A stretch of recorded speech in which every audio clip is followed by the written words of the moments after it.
You are listening to the Choose Your Struggle podcast, a member of the Shameless Podcast Network. Hello and welcome to the Choose Your Struggle podcast. I'm your host, Jay Schiffman. On this show, I interview people with lived and learned experiences on the subjects of mental health, substance misuse and recovery, and drug use and policy. But occasionally we talk about other topics as well. Today's guest is an autism advocate and the founder of Phenomenally Autistic, Ayanna Davis. But first, Kid Mental, let's go. Things ain't always gonna go our way, but you can always win when you choose your struggle. And some battles are for yesterday, but today is for a new beginning. Choose your struggle, and don't worry about what they say, 'cause you can always win when you choose your struggle. And you can bounce back just as Jay. Come on and listen to Choose Your Struggle. Choose your struggles. Choose your struggle. Choose your struggle. Hello and welcome to another episode of the Choose Your Struggle podcast. I'm your host, Jay Schiffman. It's great to be with you all. A couple of things before we launch into today's episode, the biggest of which, I know I've been harping on this a lot, but it stays at the front of my mind because I am just constantly getting these emails, and I'm so appreciative. But thank you to everybody who has bought merch. Thank you. The I Heart People Who Use Drugs line, I mean, everything. It's on a bunch of different stuff. Ryan did a great job making a design that is universal. Has been so popular that we were forced to upload it in another color because people were like, I want it in this, I want it in that. And with TeePublic, if you have white lettering, it works with some colors. If you have black lettering, it works with others. And so it was so popular that Ryan hurriedly at like 10 o'clock or 11 o'clock at night one night redid it in black so that it could be uploaded in that color as well.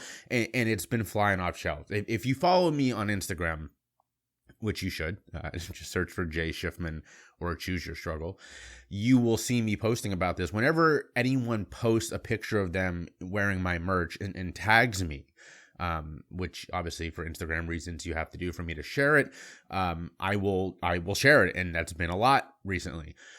If you don't tag me and someone points me to it, which happens on occasion as well, I will of course ask you if I can share it, but just tag me.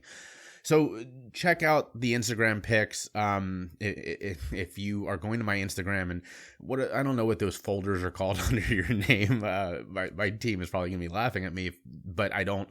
There's one that says CYS. Click on that. You'll see all the merch, all the different stuff that I post about the company and all that kind of stuff. So check that out, and keep buying merch. You can find the link in the show notes, of course. Or go to the website jayschiffman.com and go to the shop page. So that's amazing. Thank you to everybody who's bought merch. The other big thing is we only have 3 more weeks of this show this season after this episode. The season finale will be the first week of November with a person that I really admire. As you know, I like to finish the season with an all-star guest. I did it last year with Janelle Vitale. And this year, I'm doing it with a woman who is not exactly a household name yet. She should be. She will be soon. But in the recovery community, she is a rock star.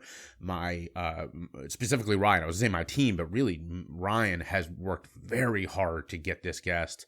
And I'm very excited. I'm chatting with her. By the time you hear this, the interview will be over, but I'm recording this on Wednesday, and we're chatting tomorrow. I'm very excited to meet her. Really, really a big fan.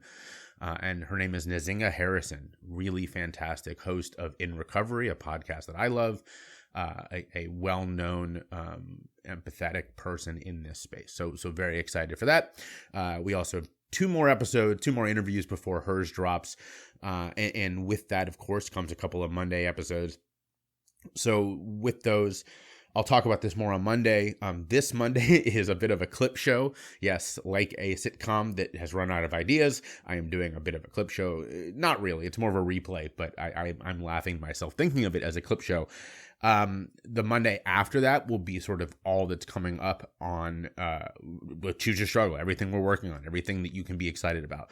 And the final Monday will be a bit of a season recap. So that's the rest of the season, 3 more weeks. And I am excited for the season to get to break. I have so much going on. It'll be a good chance to stop, recharge, and then relaunch this show for season 3 early next year. Now, today's episode is with a really, really interesting guest. I found her on podcastguest.com. I was specifically searching for this topic, and that topic is autism. She is the founder of Phenomenally Autistic. She is an autistic advocate, also an incredible artist. You'll hear her talk about that. She does so many different things, but she is really well known for her advocacy around autism. I profess this is not a subject I know a lot about. Of course, I know people with autism, but it is not. I've never had this sort of a conversation as I did with today's guest, Ayanna Davis, or Yanni, as you'll hear her say. And I appreciated her willingness to answer questions. Some of them, obviously I do this in a way that is empathetic, and I'm not like, please speak for all, people with autism, but she is just such a wealth of knowledge about the autistic community. And was very vulnerable in sharing what it's like living with autism in a world that does not readily accept people who are in any way different. So I really appreciated her vulnerability. One quick note: I haven't said this in weeks. So to those of you who, whether you're doing a drinking game or whatever it is, every time I mention the sound quality, this is your first one in a couple of weeks. Ayanna and I had trouble getting onto the recording platform. It wasn't letting her in for some reason because of a glitch with her camera, which is weird because we don't even use the camera, but whatever, it doesn't matter. So we ended up using Zoom, and you hear it. It sounds different than interviews have recently because I'm on Zoom. But that's okay. She still is very clear. It just, you'll notice a difference in sound. Without further ado, please enjoy this episode of the Choose Your Struggle podcast with my incredible guest, phenomenally autistic, Ayanna Davis. A quick shout out to my Patreon supporters. I am so grateful for your support and your love. Y'all have been with me since almost the beginning, and so much of this podcast could not be done without you. Almost to a person, they've all told me that they didn't join for the perks, although there are some pretty fantastic perks, but they've all joined just to support the show, and it really means so much to me. Now, if you join, you are going to get some stuff in return. You'll get sneak peeks, extra content, and the chance to interact with me on a second level. It's really a great way to show support if you love this show. So go ahead and check it out today. Go to patreon.com/chooseyourstruggle. The lowest tier is only $3.40 a month. And there's multiple tiers after that. There's something for everybody. So I truly mean this. Thank you to all of my Patreon supporters. And if you've been waiting to sign up, well, now's a great time. So head on over to Patreon and show a little bit of love. Choose your struggle. Thanks for sharing the podcast with your friends. If you're listening on Apple, please rate and review, or check out the review link in the show notes. And don't forget to subscribe wherever you get your podcasts. Hi, I'm Ayanna Davis, but most people know me as Phenomenally Autistic, and I am an autism advocate and artist, and I speak up about autism because I feel that Black and Latinas are underrepresented in the community as far as support goes. Well, I am so honored that you've decided to join me on the show today, Anna. It's really fantastic to chat with you. My entire team, we were very excited when we read your bio and kind of what you're up to. But before we get in, of course, before we get into your work, we on this show always start with storytelling because we want people to understand, who are they listening to? Who are they meeting? And so if you wouldn't mind telling the 3 to 5 minute version, just so we understand how we got here and who is Ayanna Davis? Okay. Ayanna Davis. Most people that know me call me Yanni. That's like my nickname.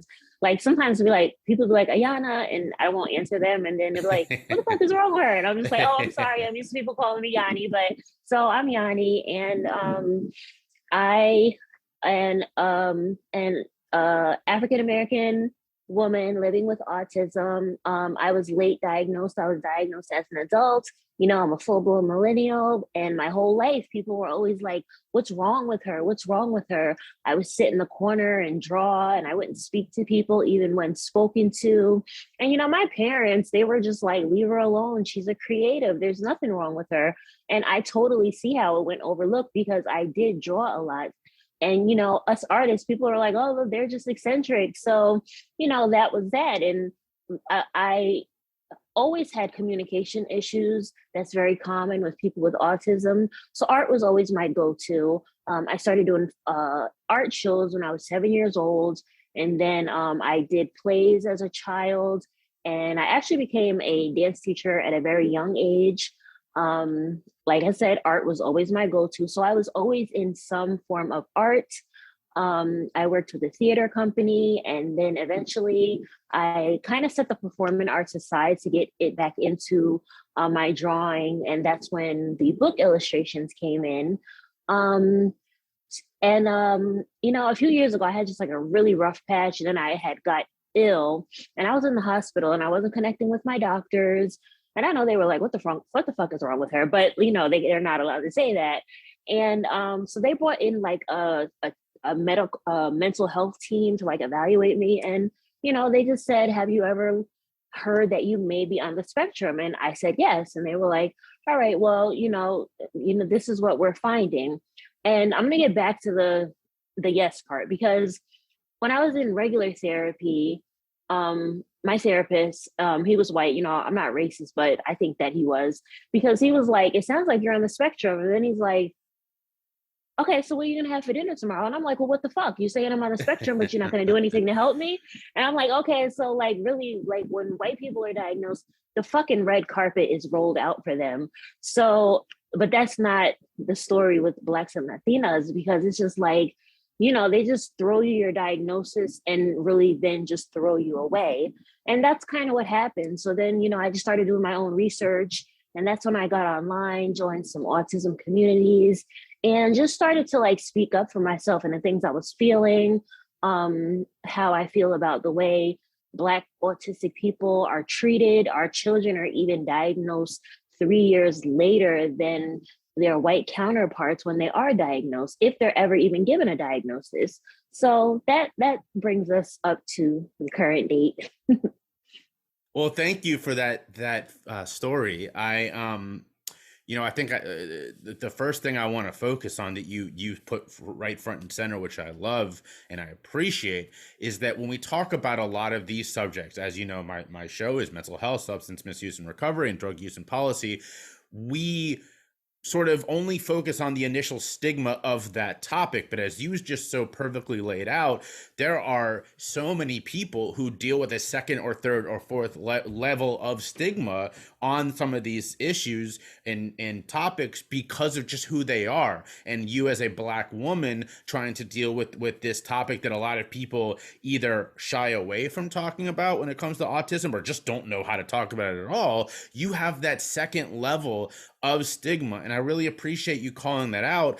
Has that been difficult for you as you've tried to help have people have these conversations with you? Is that something that you've had to work hard to overcome?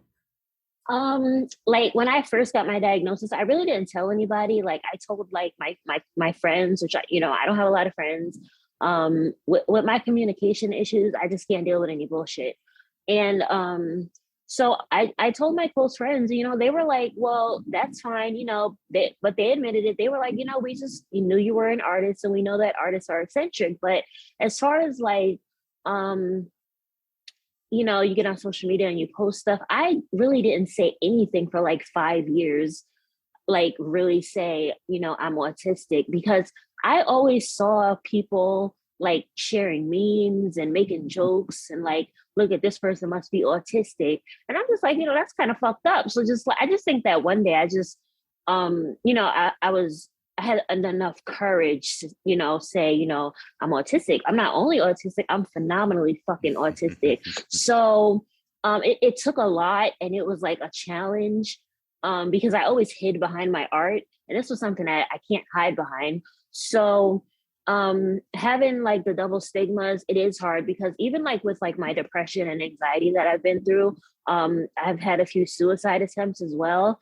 And I was just like the freak after like all of these things happen, you know, because Black people don't kill themselves, Black people don't need therapy, go to church. And no, yes, I love God, but some things you need a human connection to help you with. Somebody you can like confide in, even though yes, we can confide in God, but like, you know, everything is with Black people sometimes is always like, just go to church. And sometimes that can be harmful because, you know, sometimes you need medication, and yes, God is going to help you keep that medication in your body, but sometimes you need some extra help. So on that, first off, applause to you for continuing to speak up, speak your truth, and refusing to shy away. I think that's incredibly admirable. Now that you have spoken up, I've had past guests on the show talk specifically about the subject you were just mentioning, that they think as people of color, it's harder for them to talk about their mental health because of that response of, oh, go to church and, you know, pray about it. How has the reception been, you know, since you have started living so openly? Have there been people that have, you know, kind of said, thank you, you know, I'm here with that? Or have you had to fight through a lot of that BS? I've had more positive than negative as far as the people who matter.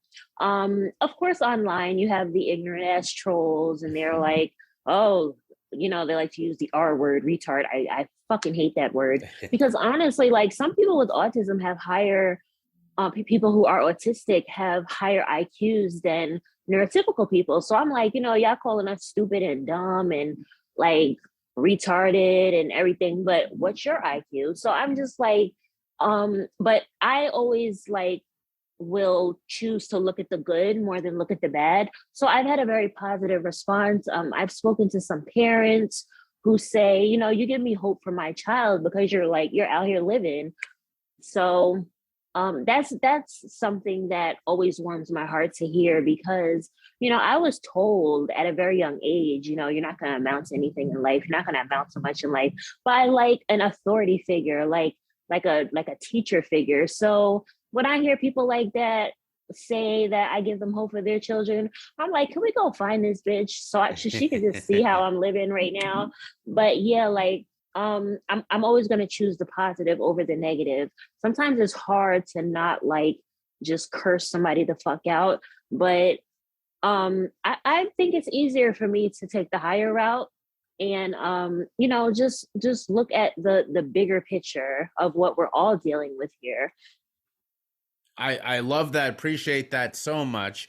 So sort of on that, you know, autism is a subject that has been getting much more focus as, you know, you and I are the same generation as we've grown up, and there is a lot of misunderstanding, but I think we're moving towards a direction where more people are being diagnosed and sort of being seen as people beyond that diagnosis. From your life, you know, do you agree with my assessment? Do you think we're moving in the right direction? How have you felt about that progress? I feel like, yes, more attention is being brought to autism, but their focus is still like white autistic boys. Even white autistic girls get overlooked because as women, we have better masking skills. And autism masking is just basically when it's what it is. You're putting on a mask to appear more normal. And girls have better masking skills than boys. So still the main focus of autism is always like, you know, a little white boy with blonde eyes, because that's who they want to get the empathy. They're not going to put a Black woman as the face of autism because Black women they never get any grace. They never get any empathy. So I see like them trying, but they need to try a little harder. One, because there are all of these autism studies being done, but they don't involve all autistic people. How the fuck is that going to work if y'all not even talking to us and you're not in our brains, so you don't understand how our brains are wired? You have like 30-year-old research that you're comparing it to. We just need to really just like speak to. I've met so many autistic people online. The white people, they like, oh my God, I never looked at it that way. When I tell them that, Black women are the forgotten community within the autism community, even in the autism community, I have to be like, hey, hello, I'm here too. I do understand, but you do have it a little easier. So they're trying, but they need to try a little bit harder, faster, quicker. So I love the term you used of masking. That's such an important point to hit home. What would a scenario look like? What would a world look like where, that would make it so that people with autism, people living with autism, don't feel they have to mask? What would that look like? Because like people stare and then they say things. Like, I think if people just learn to look past the outer and get to know a person, things will be better. Because you don't, like, people are always like, oh, you don't look autistic. Okay. And I always say this, what the fuck am I supposed to look like? So it's just like, and it's always like the same thing going back to that. Like, you don't look autistic. And I didn't know Black people had autism or get autism. And you got autism from a vaccine. And I'm like, first of all, there is no scientific proof that vaccines cause autism. So I'm just kind of sick of hearing that too, because even now, like, I'll get on Twitter and they'll be talking about the vaccines and the people who are against the COVID vaccine. They'll be like, oh, I'm not getting that vaccine, so then I can get autism. And I'm just like, don't you know that you're born autistic, you asshole? But I'm just like, all right, whatever. Sometimes I respond. Sometimes, I don't like ever like attack a person because I actually feel sorry for them for being so ignorant. So I never really attack. I just state the facts and educate them. And then I move on. If they say anything smart, I just block them. So I love so much that you are such a vocal and courageous and out there advocate, because every topic needs that. But when it comes to autism, you're right. This has become a subject that people talk about, but not talk to people. So why is it, do you think that there are so few people like you who are advocates for people with autism? I think that since it's so stigmatized, and as Black women, we are the most disrespected, the quote. So it's just like you have to really have tough skin, and like a few internet trolls saying stuff to me, it like honestly is nothing to me, because I've been through a lot, I've seen a lot, I've survived a lot. So you do have to have tough skin, and a lot comes with the territory. You have to be committed to a cause. There's nothing worse than like thinking you found somebody committed to a cause only for them to lose interest in a few months, and then you're like, okay, well, I was coming to your page to see this and you disappeared. So you definitely have to have tough skin. You have to be committed. I'm committed because this is my life and this is what I'm living. And, I just chose to start sharing it. Well, before we get into what all of your work looks like, let's pause real quick. And if you wouldn't mind shouting out where people can find you online, follow you, and support you, that would be great. Okay, me, Ayanna, Phenomenally Autistic. You can find me on Instagram, Phenomenally Autistic, Twitter, Phenomenally Autistic, TikTok, Phenomenally Autistic, Facebook, Phenomenally Autistic, YouTube, Phenomenally Autistic. I'm sure I sound like a broken record, but it's Phenomenally Autistic across all social media. The Choose Your Struggle podcast has been so lucky to have numerous truly change-making authors on this show. From Adee Jaffe to Emily Dufton, we have been blessed by hearing them speak, and now it's time to grab their works. Now, you could go to Amazon if you wanted to shop online, but let's be honest, that's not the right choice. So I'm going to invite you to head over to my partner, Bookshop. If you go to bookshop.org/shop/CYS, again, that's bookshop.org/shop/CYS, you're going to find all of your favorite books, and you're going to support the podcast in the process. But that's not even the best part.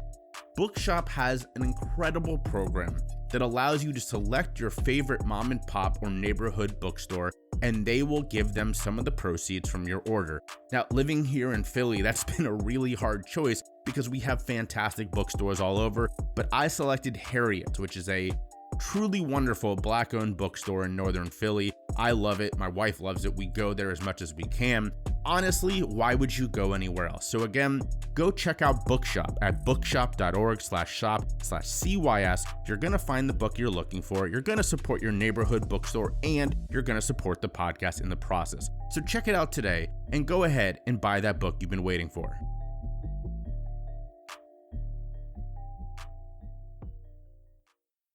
Find me on social media. Check the link in the show notes or search for me, Jay Schiffman, on YouTube and LinkedIn, and Choose Your Struggle on Facebook, Instagram, and Twitter. You, as you've sort of said on your intro, beyond the advocacy work you do, you are known for like 4 different things, right?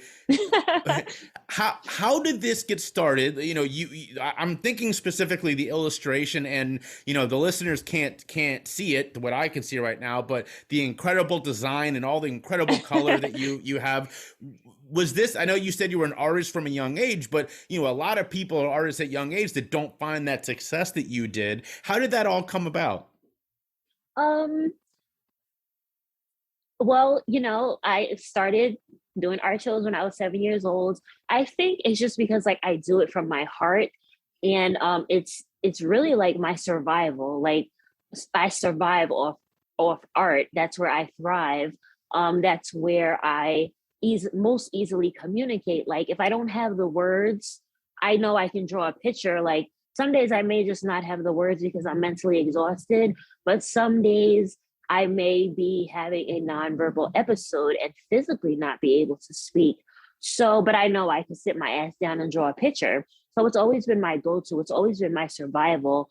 When people started reaching out to me to do books, like I was with a publisher, and I actually did a calendar first with this publisher, and then we did a book to match the calendar. So that's where that started. And then once people saw my calendar and my book, they started reaching out to me to do books for them. And, you know, I actually illustrated more books than listed, but, you know, with everything, with a lot of things, sometimes things just don't work out. So while I've illustrated more, that's how many are published. So if somebody is listening and you know they are like, wow, this is so cool, like how can what would you say to somebody who wants to do, you know, lead this creative life that you are leading? How can they follow the Ayanna path to get this success? I would say just be yourself. People know authenticity and gravitate toward it. Because that's what people like say to me most. They're like, I love your transparency. And I always tell them that that's the only way that I can like fully tell the story for it to make sense. I have to be completely honest.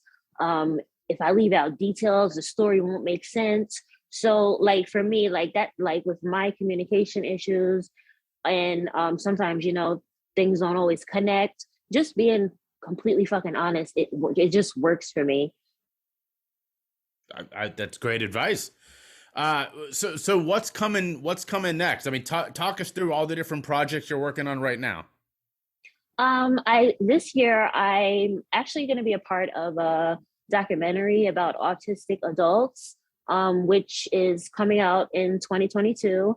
And that's going to be a great year for everybody, by the way, because 222 is an angel number. So you know, everybody, you know, happy early, great, amazing new year that you're going to have. And I am working on a few new illustration projects. Some authors have reached out to me.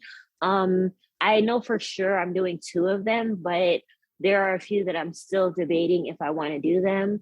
You know, you have to be really careful of who you work with. Because, you know, sometimes you'll do something for someone and they won't even acknowledge you. So I'm very cautious of who I work with. I've been asked to come back and be a dance teacher, but I don't know if my body can physically handle it because I do have I have 3 autoimmune diseases, and then I also have seizures. But it's very possible that I will be getting back into dance, you know, if my body allows me to. And I have a book coming out. It's supposed to be out already, but my autistic brain keeps changing shit, so that's why it's not out yet. But I have a book that I authored and illustrated. It'll be out soon, maybe a month or maybe right before Christmas. And there's a book currently out that I'm promoting called My Melanin. The author is Renita Pagan. She's an amazing young Afro-Latina woman, just out here pushing self-esteem and self-love into our young girls. So I'm very excited about that. I was cast in a short film, which will be out next year in 2022, because, you know, I started in theater. So I'm kind of getting back into that, but I kind of don't have time for it, but I I am going to do this one. And, you know, things and new opportunities come every day. I don't say yes to everything, because you can't work with everybody. I can't work with everybody. Energy is everything to me. If you don't have good energy, I cannot be around you. Like, I will literally feel like I'm going to pass the fuck out. So, you know, I'm just, and I am prioritizing my health. So, like, even like I do draw every day because I do art therapy, but I don't draw as much as I used to, or as I did at one point, only because I'm not physically able to, or because you know, sometimes I don't have a steady hand. So, you know, I'm trying to prioritize my health. So let's talk about the advocacy for a second. Is there a strong autistic community, or is that still not as strong as it should be? My biggest platform is actually TikTok. I've met a lot of autistic people on there. I've met a lot of undiagnosed people on there, but you know, they're self-diagnosed, and self-diagnosis counts too. You know your body, and sometimes it's harder to get a diagnosis when you're an adult. So I've met a lot of autistic people on TikTok. Some of them, our views are the same. Some of them, our views are different. I respect their views. There's also a fight within the autism community that really bothers me. It's like, some people are, if you don't wear red to represent autism, you don't support autism. And they really be fighting and arguing about that shit. And I just watch. I don't say anything. I don't comment. I respect everybody's views. If you support this organization, that's your business. If you don't, that's also your business. So, like, as being a part of the autistic community, I can say that we have work to do ourselves, because we can't expect, you know, the higher ups to help us if all we're doing is bickering between one another. Like, if somebody autistic comes to my page with any type of bullshit, I just block them. I don't have time for that.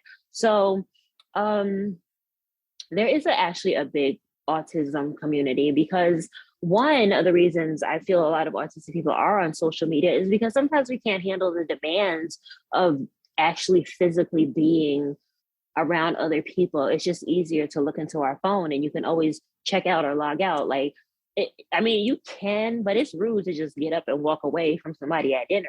But you can always log out of social media. So there are definitely a lot of autistic people online. Before we sort of get into the final question, I think one last really major question is, you know, for those of us who you're right, don't understand what it's like to be autistic, what is the biggest thing we can do to support you? What is the thing you want us all to know? I would like people to know that everybody who is autistic is different, because it's a spectrum. So, and I'm not for functioning labels, but some people are considered high functioning, and some people are considered low functioning.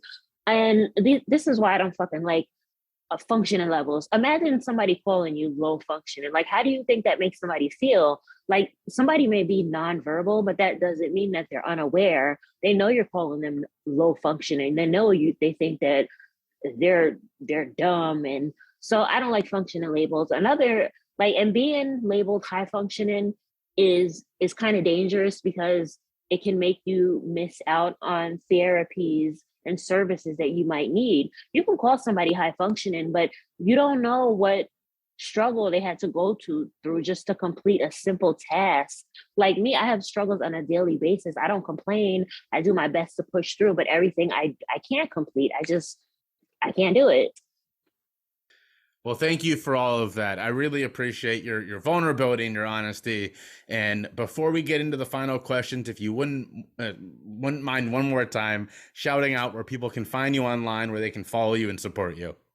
Yes, Ayanna Davis, aka Phenomenally Autistic. Phenomenally Autistic on Instagram, Twitter, Phenomenally Autistic, TikTok, Phenomenally Autistic, YouTube, Phenomenally Autistic, Facebook, Phenomenally Autistic. So across all social media, you can find me at Phenomenally Autistic. Awesome. Well, we finish with the same two questions every time. The first of which is, what are your self-care habits? What works for Ayanna Davis? Well, when I wake up, I have a 6 a.m. med dose, but I don't consider that self-care. So when I wake up, the first thing I do is get in a good meditation. And then after I do my meditation, which is very important to me because I do a lot of mindfulness meditations and they ground me, and to avoid having like meltdowns and burnouts and shutdowns, it's very important for me to remain mindful, because if you can just focus on the current moment and know that you just got to get through this moment, and then, take it moment by moment, day by day. So that really helps me function on a daily basis. And then I write in my gratitude journal. Whatever you tell the universe you're grateful for, it will give you more of. So I always say this, even if some mornings I'm mentally exhausted or I'm just having a rough morning, because, being autistic, there doesn't have to be a reason to have a rough morning, and even being neurotypical, there doesn't have to be a reason for you to have a bad morning. You're human.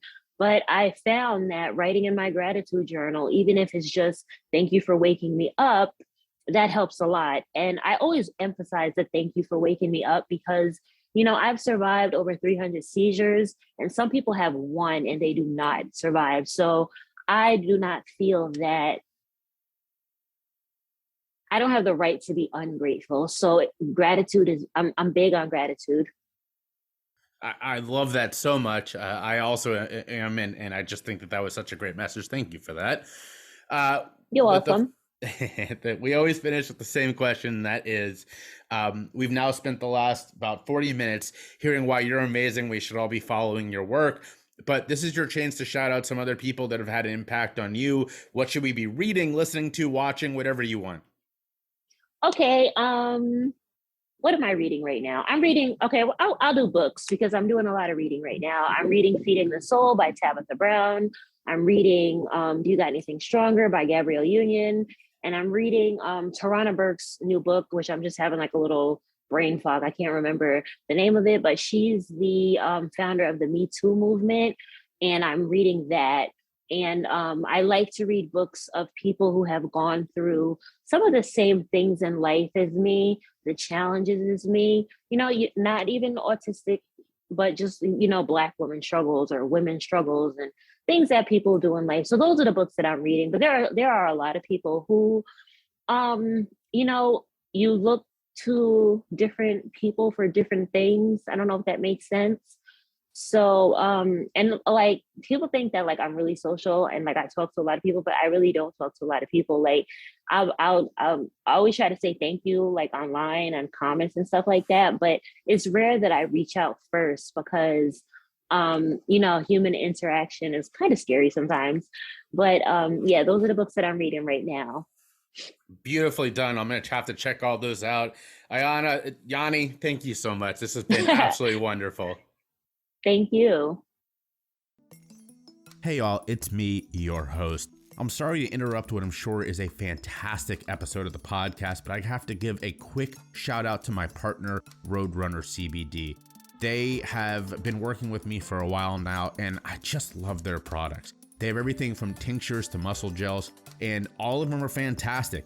I rub the muscle gel on my legs before I run, and they keep me feeling pretty good, which is saying something. So check out Roadrunner today at their website, www.roadrunnercbd.com/ref, REF, roadrunnercbd.com/CYS. Again, that's roadrunnercbd.com/ref/CYS. And use the code CYS at checkout to let them know that I sent you and get 10% off. Trust me, you're going to love this. I've sent some of their products to a couple different people, and they've all become repeat customers. So check it out today, and don't forget to let them know that Choose Your Struggle sent you. Subscribe to my Patreon for behind-the-scenes looks at the podcast, sneak peeks, and bonus data. You'll also get a discount on Choose Your Struggle merch. Find it at patreon.com/chooseyourstruggle. All right, we've come to the end of another episode of the Choose Your Struggle podcast. Thank you so much for tuning in, and thank you to Ayanna Davis, who was an incredible wealth of knowledge and so vulnerable. I am so appreciative. Ayanna, thank you. And to her team, by the way, thank you for helping us make this possible. Really, really appreciative. So, I'm going to keep this short. The first I'm going to do your good egg. It's very simple this week. Just go give someone a hug. Yes, that simple. I know you're like, wait, we only have a couple weeks left and you're giving us, yes, I'm tired. I am tired. I've been working, as Lauren just pointed out to me the other day. I have not put out a podcast. I've only taken 1 week off since the end of January of 2020. Because even when I wasn't doing interviews during that 6-week break last season, between season 1 and season 2, I was still putting something out, and that takes time to edit and all that. So that's a long time. These take a lot of work, and as helpful as Ryan is, I do not do this completely alone. I do 90% of this, 95% of this, and I'm tired. I'm very excited to take a break. Obviously, we'll be working on 2 other podcasts, and I'll be talking more about that in next week's Monday Motivation when I talk about the state of Choose Your Struggle and what's coming up. But I'm tired. I'm ready to take a break. So your good egg this week is just to give someone a hug. If you see me, if you're somebody who lives in Philly, or if you're somebody Spark Tabor, who's coming to visit in a couple weeks, just give me a hug. That's it. All right. Here is your card. We're going to use the Just One Thing card pack with Rick Hansen, or by Rick Hansen. Thank you, Rick. All right, just one thing. Now, as a reminder, these are 52 practices for more happiness, love, and wisdom. Oh, this is perfect. Thank you, Rick. Rest your weary head. Do you think too much? All the worrying, planning, obsessing, and analyzing could be tearing you down, not building you up. When the mind is ruminating away like the proverbial hamster on a treadmill, the emotional content is usually negative: hassles, threats, problems, and conflicts. And that's not good for you. Nor is it good for others for you to be preoccupied, tense, or simply fried. On the other hand, when you rest that busy mind, you stop wearing it out and you start refueling and repairing it. So here's a couple ways to rest your weary head. Routinely check in with yourself and ask, what am I thinking about? Is this productive? Do I want to keep thinking about this? Give your mind little breaks. Take a few moments to simply breathe and bring your awareness back to your body. Bring awareness to the body, whether by sensing the breathing or paying attention to movements. Set aside a dozen seconds to allow a few breaths. And those last 2 were kind of the same thing, but that's okay. Those are great tips, and also a great point that goes perfectly with what I was just saying. Even it's like to relate this to the podcast. Even when I wasn't directly finding people to interview and blah blah blah blah blah, I was still having to put out episodes. And what he is saying here is, like, even if you are not actively thinking, you might be ruminating on things. You might be doing all this stuff in the background. So that's a great tip. Rest your head. And I mean, it goes right in with the mindfulness that I preach. Do a check-in, do a body exercise with some breathing, and take a moment for you. We're getting to the end of the year here. This is when it is 1000% okay to slow down for a while. And I don't mean that as in like it's not okay other times. It's always okay to slow down for a while. Well, I guess what I'm trying to say is, in our society, we expect people to around this season. When I worked in the nonprofit industry, it was sort of just industry knowledge that, like, our year ended at Thanksgiving. Yes, we did a couple of things in December, and we made sure our big gifts that were supposed to come in were still coming in, but people expected us to just be done. And a lot of places closed for a while. And when I took a big trip to to Cape Town and other places around the sub-Saharan Africa, I did it during this period because people won't expect you to be present. So take some time, relax, take some time for you, slow down a little bit, and rest your weary head. But most importantly, as always, be vulnerable, show your empathy, spread your love, and choose your struggle.